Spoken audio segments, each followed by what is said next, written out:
മലപ്പുറം അരീക്കോട് മാലിന്യ സംസ്കരണ യൂണിറ്റിലെ അപകടത്തിൽ 3 ഇതര സംസ്ഥാന തൊഴിലാളികൾ മരിച്ചു. കോഴിമാലിന്യം സംസ്കരിക്കുന്ന പ്ലാന്റിലെ ടാങ്കിൽ വീണാണ് മരണം സംഭവിച്ചത്.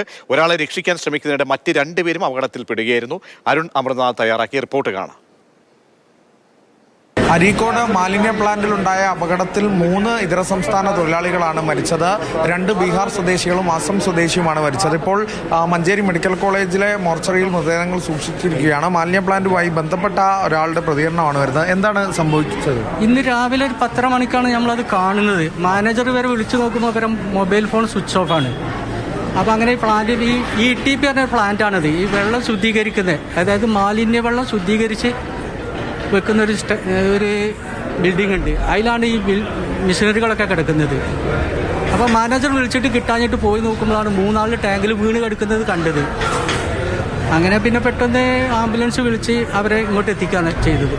മറ്റ് തൊഴിലാളികളൊന്നും അവിടെ ഉണ്ടായിരുന്നില്ല? അപ്പോൾ അവരെല്ലാം ഉണ്ട്. അവർക്കൊക്കെ നൈറ്റ് ഡ്യൂട്ടിയിലുള്ളവരാണ്. അവർ ഉറക്കിലാണ്. കുറച്ച് ആൾക്കാരവിടെ പുറത്തുണ്ട്. അവരെല്ലാവരും ഓടി കൂട്ടിയിട്ടാണ് പിന്നെ ഈ ആളെ എടുത്തത്, 3 ആളെ എടുത്തത്.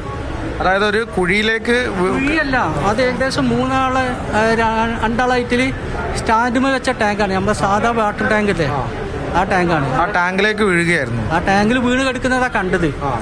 അതായത് ശുചീകരണം പ്രവർത്തിക്കിടയാ? അതെ, ശുചീകരണം അത് ഓട്ടോമാറ്റിക് നടന്നുകൊണ്ടിരിക്കുക. 24 അവർ നടന്നുകൊണ്ടിരിക്കും. അതിന്റെ മുകൾക്കും കയറി പോകേണ്ട ആവശ്യം എന്താണെന്ന് അറിയില്ല. ഞാൻ ഒരാളേലും മെക്കാനിക്കാണ്. അവനെന്ത് കണ്ടിട്ട് കയറിയതാണോന്ന് അറിയില്ല. മറ്റേ 2 ലേബേഴ്സാണ്. അതായത് ഇതുമായി ബന്ധപ്പെട്ട ഒരാൾ അതിന്റെ മെക്കാനിക്കാണ്. അപ്പോൾ അവനായിരിക്കും ആദ്യം വീഴാൻ സാധ്യത. അവനായിരിക്കും ഇതിമേ കയറിയത്.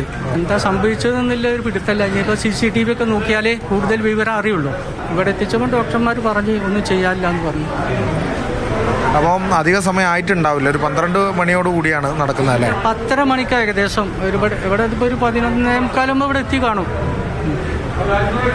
അത്തരത്തിൽ 3 പേർക്കാണ് ദാരുണാന്ത്യം സംഭവിച്ചിരിക്കുന്നത്. ഈ ടാങ്കിലേക്ക്, ശുചീകരണ പ്ലാന്റിലെ ഇത്തരത്തിലെ ടാങ്കാണ്.